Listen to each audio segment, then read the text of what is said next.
Jornal Anhanguera entrando no ar nesta terça-feira, dia 13 de agosto. Essas aí são imagens de Lusiânia. Está faltando infraestrutura em vários bairros e os moradores cobram da prefeitura. Para responder ao vivo os questionamentos da população, hoje eu recebo aqui no estúdio o prefeito Cristóvão Tormin.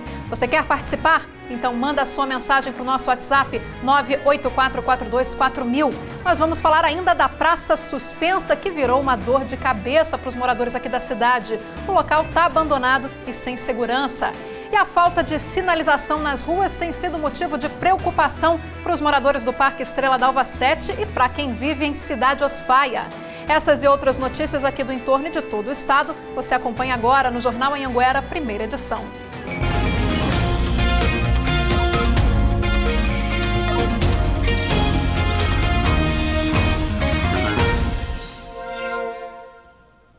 Olá, muito boa tarde.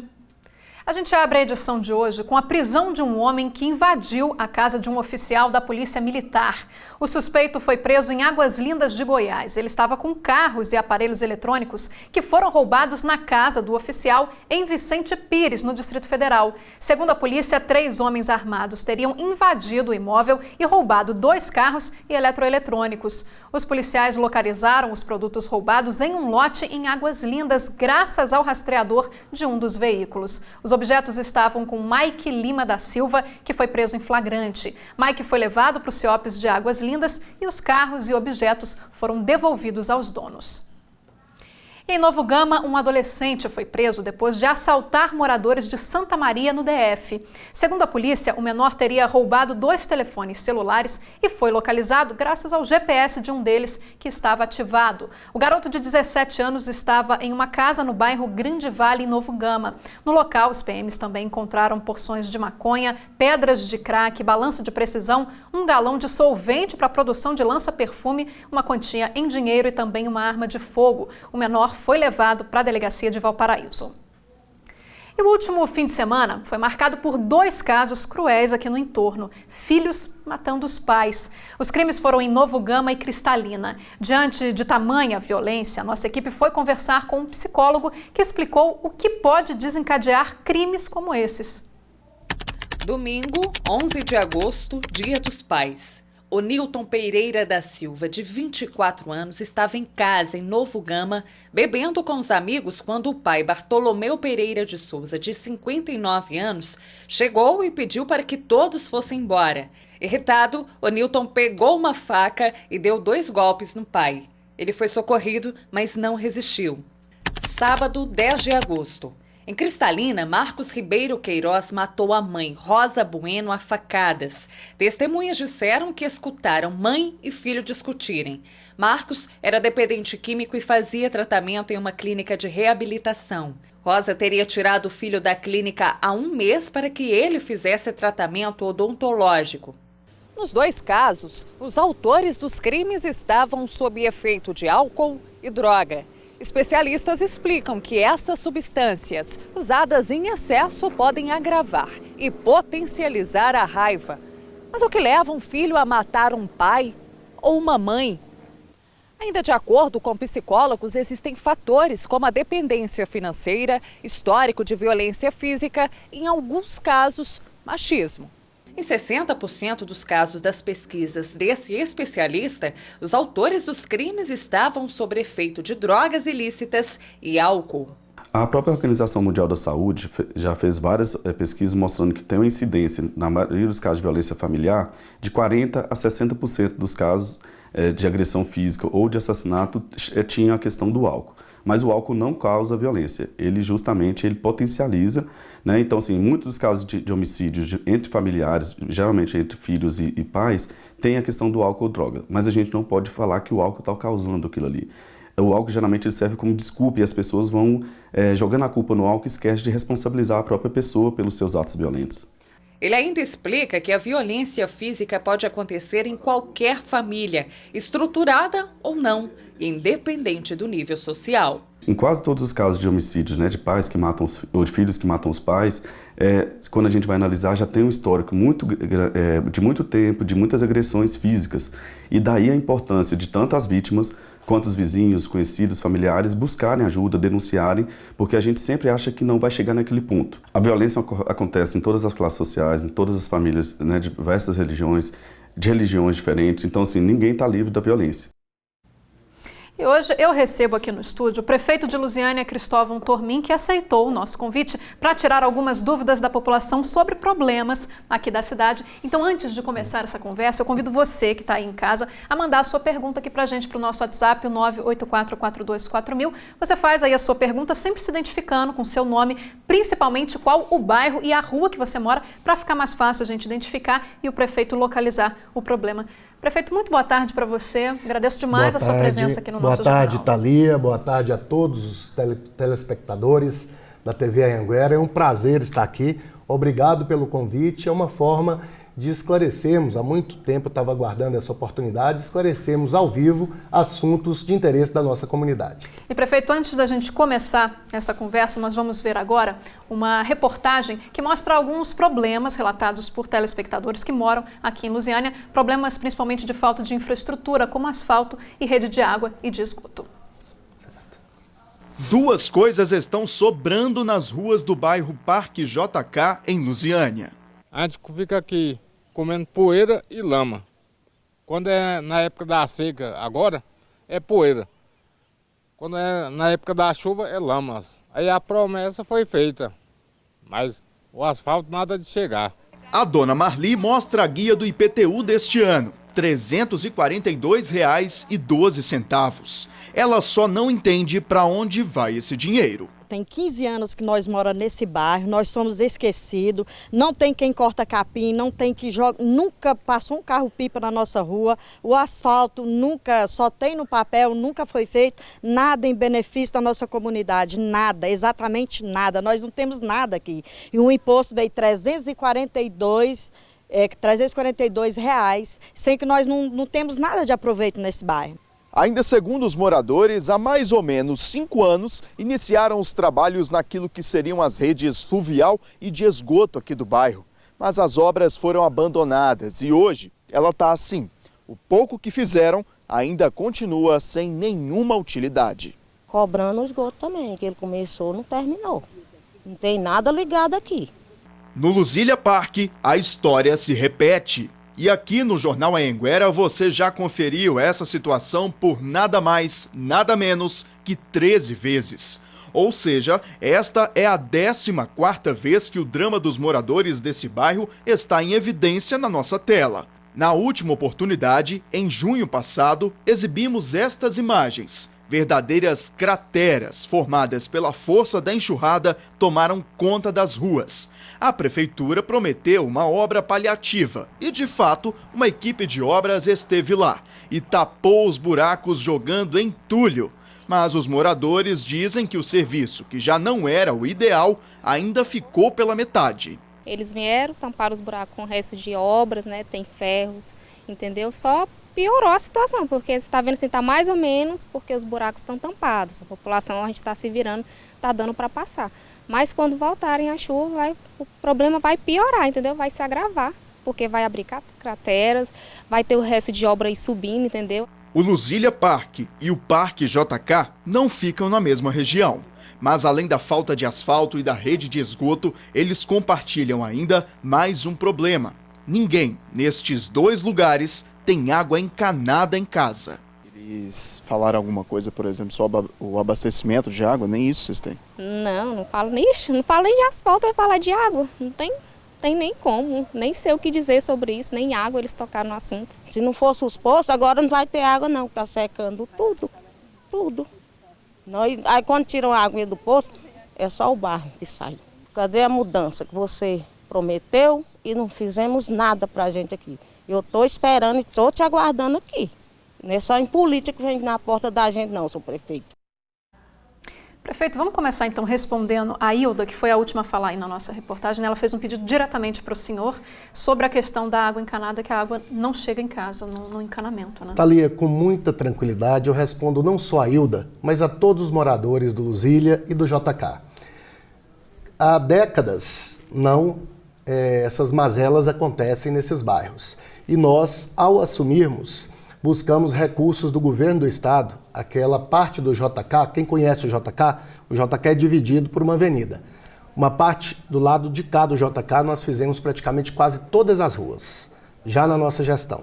E do lado de lá, que é próximo à Cúria Diocesana, foi feita uma licitação pelo governo do estado e aí sim as obras foram paralisadas, pois acabaram com o projeto Goiás na Frente, um convênio entre o estado e as prefeituras. Então o JK, que não tinha um palmo de asfalto, nós já fizemos quase a metade e estamos cobrando do governo do estado o restante. Já a questão do Luzília, e todos os moradores têm razão, o Luzília já faz parte de um novo projeto. E eu falo não só para aquela que nos dirigiu, mas a todos os moradores que serão escolhidas as ruas com mais residências para, pela primeira vez, em mais de 50 anos, 60 anos do bairro Luzília, terem algumas ruas desse lado a serem pavimentadas. O Luzília foi aquele que a gente mostrou ali, o Luzília prefeito, foi por último, que já vê um pedaço de asfalto e tinha esse... Isso, que está bem próximo ali da BR, tem um problema sempre quando chove. Galerias. Né? Temos que fazer as galerias. E a maioria das questões abordadas com relação a esgoto e água, nós já solicitamos, porque temos aí deputados há muito tempo e não fazem nada para o município, já solicitamos ao deputado Wilde Cambão as providências para cobrar da Saneago essa responsabilidade que é da Saneago, com relação à água e esgoto desses bairros. A prefeitura, após o serviço de água e esgoto, fará asfalto em algumas ruas mais habitadas, assim como já fizemos na maior parte do JK. E, prefeito, a gente tem como dar um prazo, pelo menos para esse pessoal do Luzília Parque, que a gente sabe que as chuvas vão voltar e volta aquele alagamento, escoa toda a água que vem da BR e voltam aqueles problemas, abrem novas crateras, alaga tudo. Para as próximas chuvas, tem alguma coisa que possa ser feito? Thalia, se der prazo, tem que cumprir o prazo. Então eu não quero cometer injustiça. Nós estamos fazendo a nossa parte, viabilizando esses recursos, mas dependemos da Saneago com relação à água e esgoto. Com relação às galerias, com certeza faremos a nossa parte. Já está em processo licitatório, benefícios para a grande maioria dos bairros. E no caso específico do Luzília, essas galerias que foram solicitadas. Tá, ok, prefeito, muito obrigada. Daqui a pouco a gente volta a conversar. Então... E você pode mandar a sua dúvida, o seu comentário, para a gente repassar aqui para o prefeito no próximo bloco, pelo nosso WhatsApp, o 984424000. A seguir, a gente traz uma reportagem sobre a Praça Suspensa, aquela que fica ali no centro da cidade, que era para ser uma área de lazer e que hoje está abandonada. Nós voltamos logo depois dos comerciais.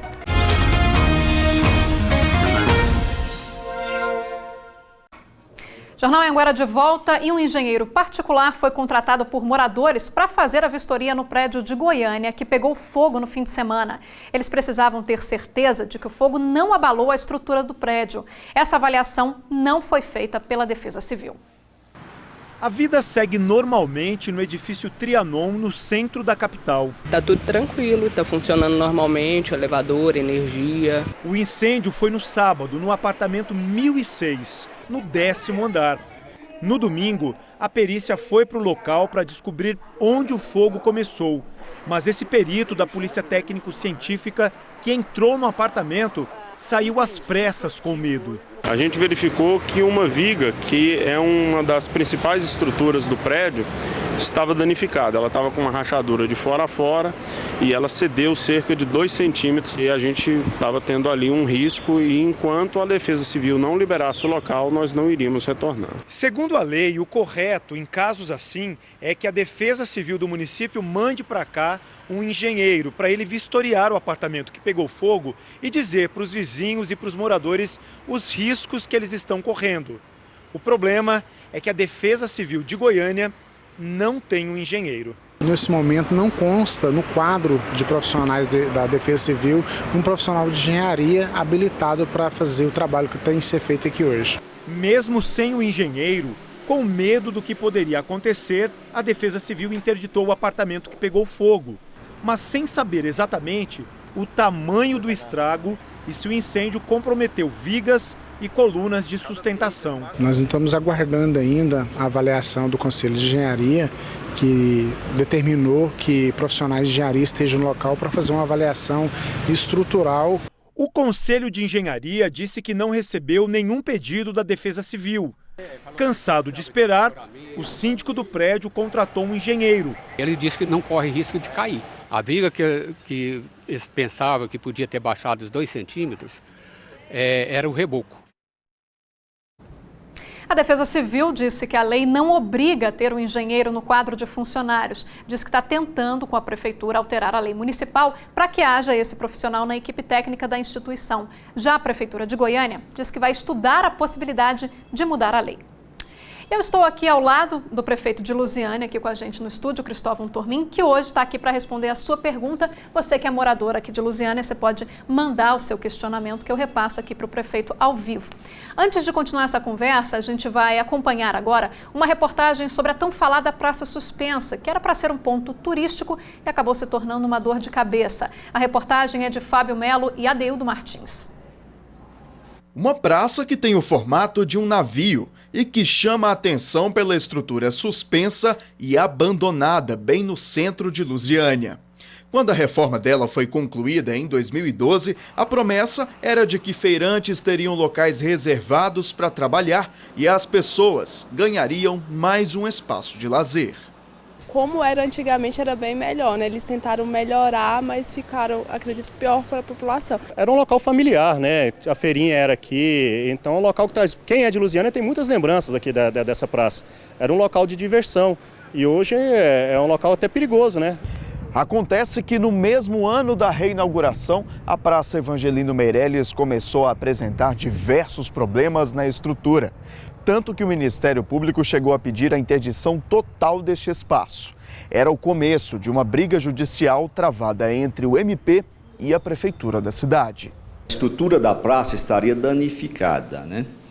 Então o Ministério Público chegou a oficiar o Poder Público Municipal para que tomasse providência no sentido de promover as obras e serviços necessários para a manutenção da estrutura da praça. Em 2013, a Defesa Civil constatou que novos pilares de sustentação foram instalados, mas um laudo comprovando a eficácia dessa obra emergencial não foi apresentado pela Prefeitura. Por isso, em 2014, o Ministério Público voltou a cobrar a entrega desse documento que atestaria a regularidade das obras.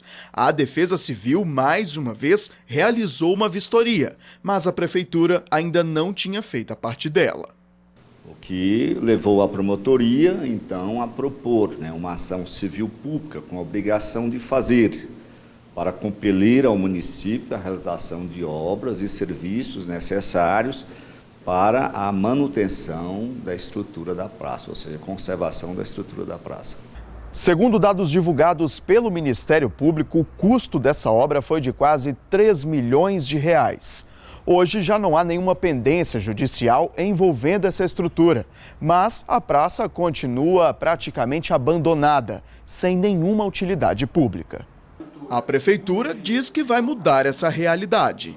Nós pegamos um grande problema que veio de gestão anterior, mas estamos prontos para resolver cada problema que a cidade tem.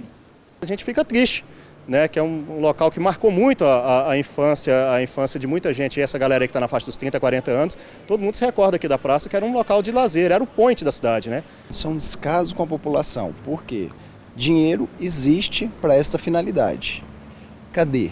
Aonde foi parar? Antes a gente tinha um local para frequentar no final de semana, a feirinha Pôr do Sol, quando era que era bem melhor, né? E hoje tentaram fazer um estacionamento, mas que não deu certo, e tá aí o dinheiro jogado fora.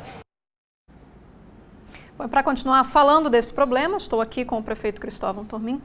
Prefeito, a gente viu ali o secretário Walter Roriz explicando que isso é uma questão da gestão anterior, mas o que está sendo feito agora para retomar essa praça e resolver esse problema? Thalia, muito pertinente a reportagem e também a oportunidade de eu estar aqui para esclarecer essa questão. Até hoje eu não entendo porque demoliram, acabaram com uma praça que, como bem colocou o telespectador, funcionava bem para edificar um mausoléu daquele ali. Então, a Data Traffic, que ganhou a licitação na gestão anterior, antes de eu assumir, ela fez aquela obra, era uma empresa de monitoramento eletrônico de Aparecida de Goiânia, e fez aquela obra com mais de 5 milhões, não foram 3 milhões não, mais de 5 milhões de reais. E ela nunca funcionou, os feirantes não quiseram ir, não resolveu a questão do estacionamento. E nós nos deparamos, desde o início do nosso mandato, com questões referentes à Defesa Civil, ao Ministério Público, que agora foi resolvido. Então eu já determinei ao secretário de Desenvolvimento Urbano, o secretário Walter Roriz de Queiroz, a contratação de profissionais e já está em licitação para resolvermos esse problema, que não é dessa gestão, que nós estamos tentando resolver desde o início, mas que, como colocou o telespectador, não sabemos nem para onde o dinheiro foi, que foram mais de 5 milhões gastos na gestão passada com essa obra, demolindo uma praça que tinha coreto, que tinha feirinha, fazendo tudo isso, que não resolveu a situação, muito pelo contrário.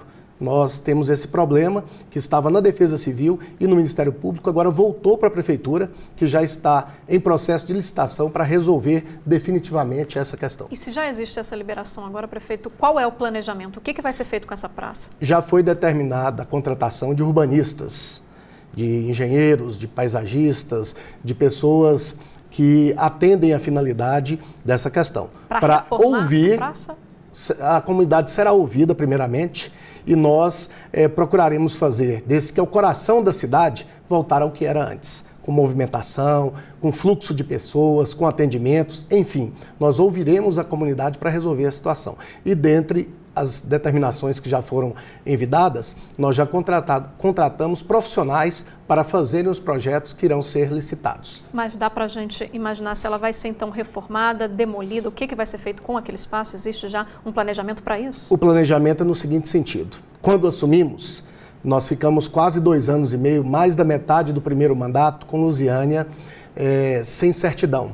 O nome do município estava negativado.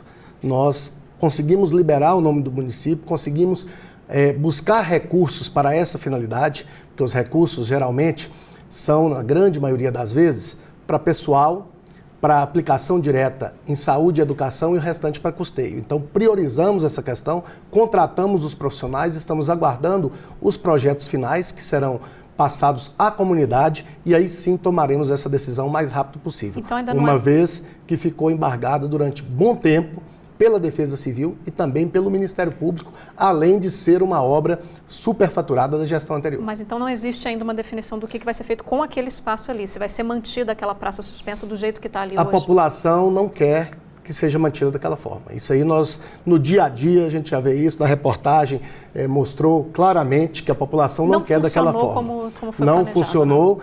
Deveria ter deixado da mesma forma que o ex-prefeito Delfino tinha construído. Então existe também essa possibilidade de que talvez ela seja demolida? Existe sim a possibilidade. Eu fico com a dor no peito nesse sentido, porque dizem que gastaram muito mais do que 5 milhões de reais em uma obra por uma empresa de Aparecida de Goiânia, Data Traffic, que era empresa de monitoramento eletrônico.